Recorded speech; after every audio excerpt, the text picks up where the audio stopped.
The beginning after the end के एक नए एपिसोड में आप सबका स्वागत है। आज के इस एपिसोड में आपको इस दुनिया की गॉड के बारे में पता चलने वाला है, तो वीडियो को पूरा जरूर देखना। और हाँ, अगर नए हो तो सब्सक्राइब जरूर करना ताकि इस तरह की वीडियोस आप सबसे पहले और डिटेल में देख पाओ। एपिसोड के शुरू में हमें किंग ग्रे की दुनिया दिखाया जाता है, जहाँ से आर्थर आया था।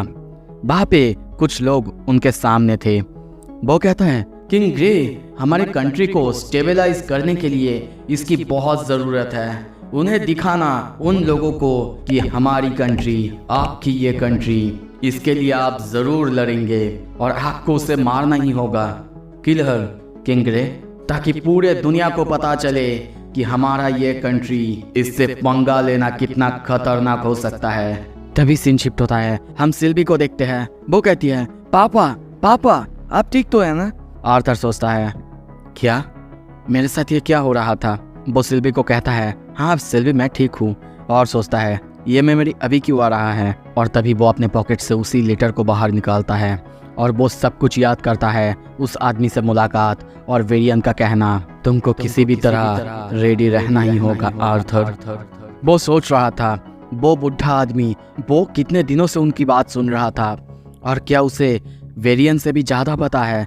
नहीं, ऐसा नहीं हो सकता। और वेरियन उससे झूठ कैसे कह सकता है?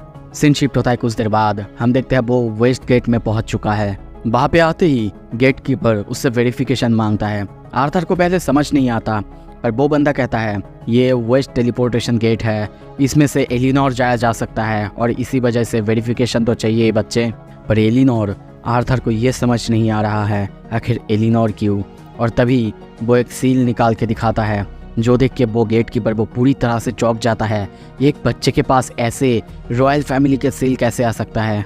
वो एंट्री का परमिशन दे देता है। आर्थर अब आगे जाता, गेट के अंदर पैर रखते ही कुछ अजीब होने लगता है। चारों तरफ बहुत बहुत जोर से हवाएं होने लगता है। सिल्वी वो भी डर चुकी है और कुछ ही देर बाद कुछ अजीब से रोशनी उन दोनों को खींच के नीचे की तरफ ले जाने लगते हैं। कुछ देर बाद वो एक जगह इंटर होते हैं जहाँ पे चारों तरफ अंधेरा था। सिल्वी बहुत डरी हुई थी। वो कहती है, पापा मुझे डर लग रही है। यह सुन के आर्थर चौंकता है, क्योंकि सिल्वी नॉर्मली कभी नहीं डरती। और तभी वो अपना फायर मैजिक चालू करता है और सोचने लगता है आखिर क्या हो रहा है। पर तभी वहाँ पे कुछ अजीब होता है। एक इमेंस प्रेशर उन दोनों को फील होता है, ऐसा पावर जो कि आर्थर ने कभी महसूस नहीं की। पर तभी वो सामने देखता है दो बहुत बड़ी बड़ी आँखें। आर्थर डर जाता है। सिल्वी बहुत डरी हुई थी। पर तभी बाहर से आवाज़ आता है, एटलीस्ट हम दोनों को बात करने के लिए एक प्राइवेट जगह तो मिला। तभी वहाँ पे फिर से हवाएं चलने लगता है और कुछ देर बाद अब चारों तरफ सब कुछ पूरी तरह से वाइट था। आर्थर सामने देखते हुए कहता है, तुम तो वही हो ना जो उस शॉप के बाहर मुझे मिले थे? आखिर तुम सच में कौन हो? हम उसी बिल्ली को उसके सामने देखते हैं।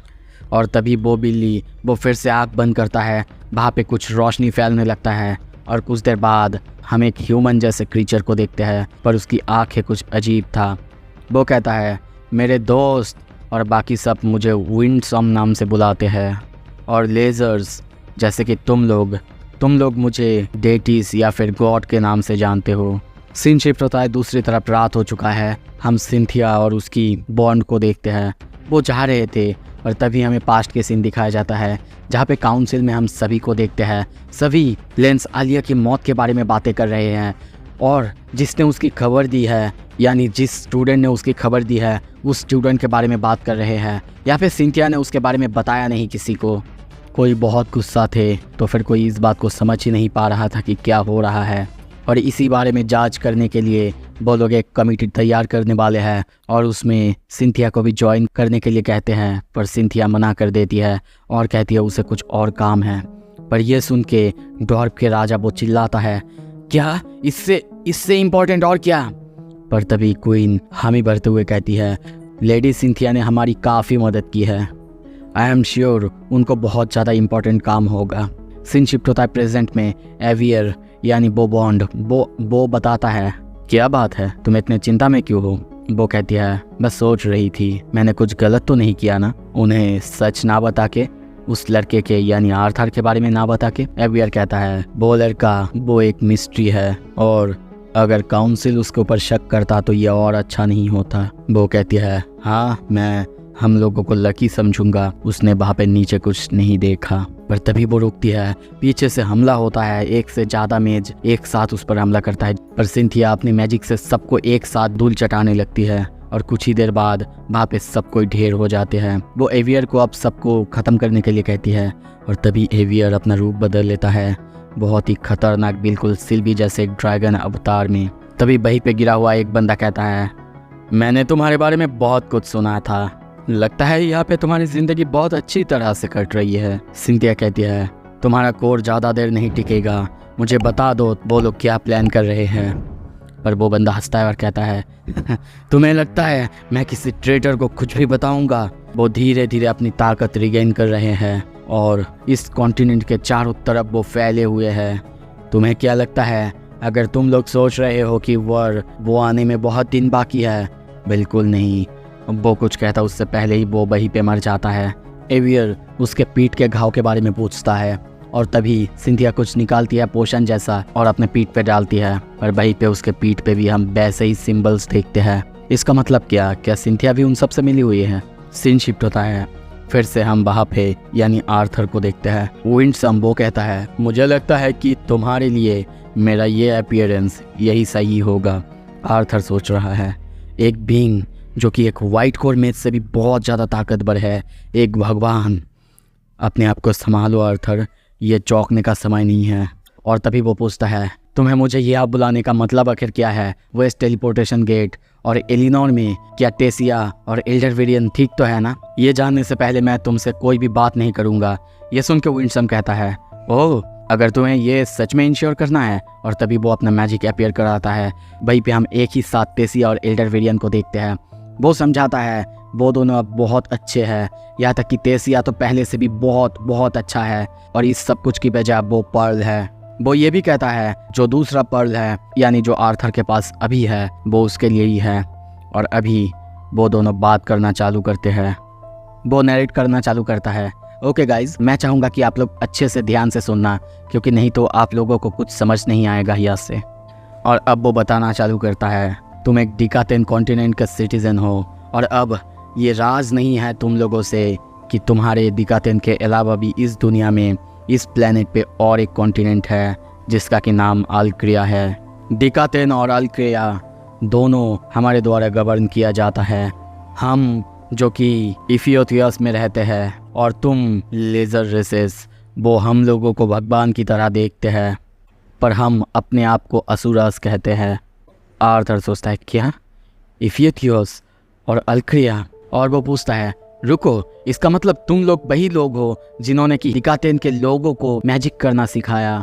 वो कहता है एग्जैक्टली, पर तुम सिर्फ आर्टिफैक्ट्स के बारे में अब तक जानते थे क्योंकि तुम्हें ओल्ड एल्फ किंग ने बताया है, पर अब तुम्हें हम यानी असुरस के बारे में भी पता चल चुका है जो कि तुम्हारे दुनिया में किसी को नहीं पता है। हम असुरस कभी भी इंटरफेयर नहीं करते जब तक कि कोई शांति, बैलेंस वो थ्रेटन ना किया जा रहा हो। पर ये जो रूल था वो ऑलरेडी तोड़ दिया गया है। इफियोथियस वो भी 3 भाग में बांट चुका है और उसमें भी अलग अलग क्लैन्स, अलग अलग रेसेस हैं और हर एक भाग का जो रूलिंग क्लैन होते हैं उन सब का अलग अलग प्रायोरिटीज होते हैं। पर फिर भी हम लोग कभी भी लेज़र रेसेस को या फिर उनके ऊपर हाथ ना उठाने का वादा किया था। पर जब आग्रोना वो ब्रित्रा क्लैन का नया लीडर बना उसके बाद ये सब कुछ बदल गया। उसने पूरी रूल ही बदल डाला और कोशिश करने लगा अपने लोगों को और एडवांस बनाने का। मुझे ये भी पता है कुछ का सामना तुमसे हो चुका है, यहाँ तक कि ये ब्रित्रा क्लैन ये असुरस में भी एक एनिमली है। उन्हें तुम साइंटिस्ट की तरह समझ सकते हो। वो लोगों के ऊपर, मतलब डिकाटेन के लोगों के ऊपर एक्सपेरिमेंट्स करते हैं ताकि वो समझ सके माना को और इसके बारे में इंसाइट गेन कर पाए। हाँ ये सही है, जब वो पावर में आया तब वो क्लैन वो बहुत बहुत ज़्यादा ग्रो हुआ, पर हमें बाद में पता चला वो एक्सपेरिमेंट कर रहा था वो भी लेज़र बॉडीज़ के साथ ताकि वो अलग अलग तरीका ढूंढ पाए अपने एबिलिटीज़ को और इन्हेंस करने का। ये सुन के आर्थर को भी दुख होता है, पर वो कहता है पर इसमें मैं क्या कर सकता हूँ, आखिर मेरे साथ क्या कनेक्शन है। और ये सुनते ही विंसम हाथ आगे करता है, उसका हाथ ग्लो होने लगता है और तभी वहाँ पे फिर से बहुत खतरनाक हवा चलने लगता है, जिसके वजह से हम देखते हैं वहीं पे सिल्वी वो अपनी असली रूप में आ जाती है। विंसम कहता है, हम लोग बहुत बहुत समय से लेडी सिल्विया को ढूंढ रहे थे, उसके बाद इतने समय ढूंढने के बाद फाइनली हमें ये तुम्हारे साथ दिखा, जो कि अब तुम्हारा बॉन्ड बन चुका है। आर्थर, क्या तुम्हें पता है तुम्हारा ये जो करेंट बॉन्ड है ये मेरे मास्टर की बेटी है, और मैं अगर सही से बताऊं तो the grand daughter of the most powerful being in the 3 continent. ये सुन के आर्थर पूरी तरह से चौंकता है, सिल्वी की तरफ देखता है और सोचता है तो जो भी बेरियन ने कहा वो सब कुछ सच है, और ग्रैंड माँ सिल्विया और सिल्वी ये दोनों बहुत बहुत ताकतवर है। और आर्थर कहता है तो तुम्हारे हिसाब से ड्रैगन्स वो भगवान हैं, और ग्रैंड माँ सिल्वी और सिल्विया ये उनमें से भी बहुत ज़्यादा ताकतवर है। ये सुन के विंसम हाँ करता है और उसे ये भी बताता है कि सारे डेटिस का 3 फॉर्म होता है, पर लेडी सिल्विया की डॉटर। पर आर्थर उसे तभी रोकता है और कहता है उसके नाम सिल्वी है। ये सुन के वो कहता है पर लगता है लेडी सिल्वी वो अपने मिनिएचर फॉर्म में ही रह रही है ताकि अपनी एनर्जी को प्रिजर्व कर पाए, पर असुरस वो नॉर्मली अपनी ह्यूमन फॉर्म में रहते हैं ताकि वो अपने मना को बचा पाए। ये सुन के आर्थर सिल्वी की तरफ देखता है और कहता है क्या एक ह्यूमनॉइड फॉर्म सिल्वी का? वो कहता है हाँ, अगर उसने सही समय पे इसे अचीव नहीं किया तो ये उसके लिए बहुत बहुत मुश्किल की बात है। हालांकि लेडी सिल्वी की माना कोर वो अब तक अंडर डेवलप्ड है, पर जैसे कि चीज़ें चल रहा है हमें ये भी पता चल चुका है एग्रोनास के स्पाइसेस वो इस दिकातन में भी कई कोने कोने पे फैले हुए हैं, और वो उसे वार के बारे में भी बताता है कि इन सबको अब तैयार रहना होगा, और इसमें आर्थर का भी बहुत इम्पोर्टेंट रोल है, यहाँ तक कि सिल्वी का भी। वो ये भी बताता है कि जब तक आर्थर उनके साथ एलाई बन के रहेगा तब तक सिल्वी को उससे अलग करने की कोई ज़रूरत नहीं। ये सुन के आर्थर सोचता है क्या, तो अगर मैं उनकी मदद नहीं करूँगा तो वो सिल्वी को मुझसे ले लेंगे। और वो कहता है तो इसका मतलब तुम ये चाहते हो कि मैं तुम्हारी कठपुतली बन के रहूँ? विंसम वो स्माइल करता है और कहता है सच में तुम बेस्ट हो आर्थर, यहाँ तक कि तुम्हारे माना कोर वो भी काफ़ी डेवलप्ड हो चुका है। जब तुम और लेडी सिल्विया हमारे इथियोपियोस में आओगे ट्रेन करने के लिए, या फिर हम तुमको ट्रेन। पर आर्थर चिल्लाता है और कहता है क्या हमें इथियोपियोस में जाना होगा? वो कहता है लेडी सिल्विया की पावर जो कि तुम्हारे अंदर है उसे अच्छे से अनलिश करने के लिए तुम्हें हमारे वहाँ पे जाके ट्रेन करना होगा। यही एक रास्ता है जिसके बाद यहाँ की मेजेस अलकायदा से टक्कर ले पाएंगे। सीन शिफ्ट होता है, दूसरी तरफ हम काउंसिल में देखते हैं सभी नॉर्मली अपना काम कर रहे थे, पर प्रिंसेस कैथलीन वो अभी भी आर्थर के बारे में सोचे जा रही थी।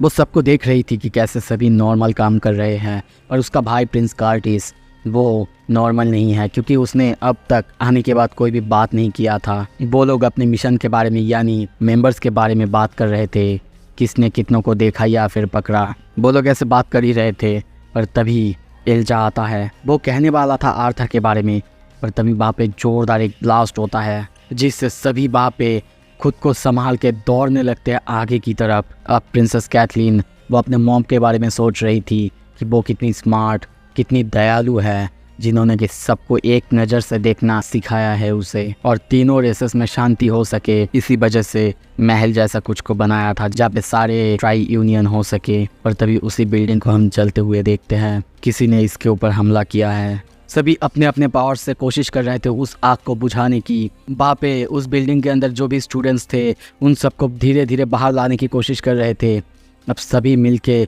अपने अपने मैजिक से हम देखते हैं किसी तरह से कुछ देर बाद उस आग को रोक देते हैं, और ये देख के चार्ल्स तभी गुस्सा करता है, और तभी प्रिंसेस कैथलीन वो चिल्लाती है चार्ल्स, और दौड़ के उसकी तरफ जाने लगती है। चार्ल्स वहाँ से भागता उससे पहले तभी वहाँ पे हम देखते हैं थियो उसे पकड़ लेता है और उसके ऊपर अपनी ग्रेविटी मैजिक का यूज़ करता है और उससे सवाल करने लगता है। पर चार्ल्स वहाँ पे एक्टिंग करने लगता है, बचाओ बचाओ, ये मेरे साथ गलत कर रहा है। पर तभी वहाँ पे और एक प्रोफेसर आता है और कहता है बिना किसी सबूत के तुम कैसे एक स्टूडेंट को ऐसे हैरास कर सकते हो, जिससे गुस्सा होकर थियो फिर से ग्रेविटी मैजिक का यूज़ करता है और उसे कहता है तुम इनोसेंट हो, तुम्हें कई बार रेडिकल ग्रुप के साथ देखा गया है। पर वो प्रोफेसर थियो पर ही गुस्सा करने लगता है। पर तभी वहीं पे हम प्रोफेसर ग्लोरी को देखते हैं, वो आके सब कुछ संभालती है, थियो को समझाती है। जिसके बाद हम देखते हैं प्रिंस कार्टिस, वो भी प्रिंसेस को संभालती है और कहती है कैथलीन अभी इसके लिए हमारे पास समय नहीं है। और अब वो थियो को भी समझाता है। थियो क्या करता, गुस्से में अब उसे पकड़ता है और उसके दोस्तों के पास फेंक देता है और आगे जाने लगता है। पर प्रिंसेस कैथलीन वो उसकी तरफ देखती है और चौंकती है क्योंकि वो स्माइल कर रहा था। सीन शिफ्ट होता है, दूसरी तरफ हम देखते हैं एल्जा अपनी मैजिक प्रैक्टिस कर रहा था, पर वो बार बार अपने निशाने से चूक रहा था, जिसकी वजह से उसे बहुत ज़्यादा गुस्सा आ रहा था। वो सोचता है अर्थ को कंट्रोल करना बहुत आसान है, पर इसके ऊपर मेरा कंट्रोल वो बहुत कमज़ोर है। यहाँ तक कि मैं लाइट ऑरेंज स्टेज में आ चुका हूँ, फिर भी अभी मुझे बहुत कुछ करना है। बहुत कुछ मेरे गिफ्ट के लिए मुझे करना ही होगा जो मुझे दिया गया है। शायद तब मुझे ये आर्थर को बता देना चाहिए था, तो फिर वो मेरी मदद कर सकता। एक सॉलिड येलो क्वाड्रा एलिमेंटल मेज जिसके पास एक ड्रैगन व्हील है। अगर आज आर्थर यहाँ पे होता तो वो अकेला ही सब कुछ संभाल लेता। और कुछ देर बाद तभी हमें पास्ट के सीन दिखाया जाता है जब वो आर्थर के बारे में यानी उसके ज़िंदा रहने के बारे में सारे डीसी मेंबर्स से कहते हैं। सब कोई खुश होने लगते हैं, उसके बारे में बातें करने लगते हैं। ये देख के वो सोचता है आई वंडर क्या वो लोग चिंता करते जब वो लोग जानते आर्थर के ट्रू पोटेंशियल। पर फिर से एक बार उसे आर्थर की वही याद आने लगता है, यानी उसका किंग ग्रे को देखना। वो अपने आप को संभालता है और सोचता है आर्थर के हर बार उसके साइड में, उसके मुश्किल वक्त में उसके साथ रहने के बारे में। और वो अब अपने आप को संभालता है और सोचता है नहीं, मुझे ये सब नहीं सोचना चाहिए। जब मैं मुश्किल में था तब हमेशा आर्थर मेरे साथ था, और अब वो बड़े बैटल्स को फेस कर रहा है और मैं कुछ नहीं कर पा रहा हूँ। अगर मुझे सच में उसके साथ खड़े रह के फाइट करना है तो फिर मुझे कुछ करना ही होगा। तभी देखते हैं उसकी आंखें ग्लो होने लगता है। वहाँ पे अर्थ के जितने एलिमेंट्स थे वो हवा में उड़ने लगते हैं। वो उसी पेड़ पर हमला करता है और एक साथ कई ज़्यादा हम देखते हैं पावरफुल अटैक सामने की तरफ आगे बढ़ने लगता है। सो अब आगे क्या होगा, जल्दी से सब्सक्राइब करो ताकि आप ये सब कुछ देख पाओ। Thank you so much, stay tuned.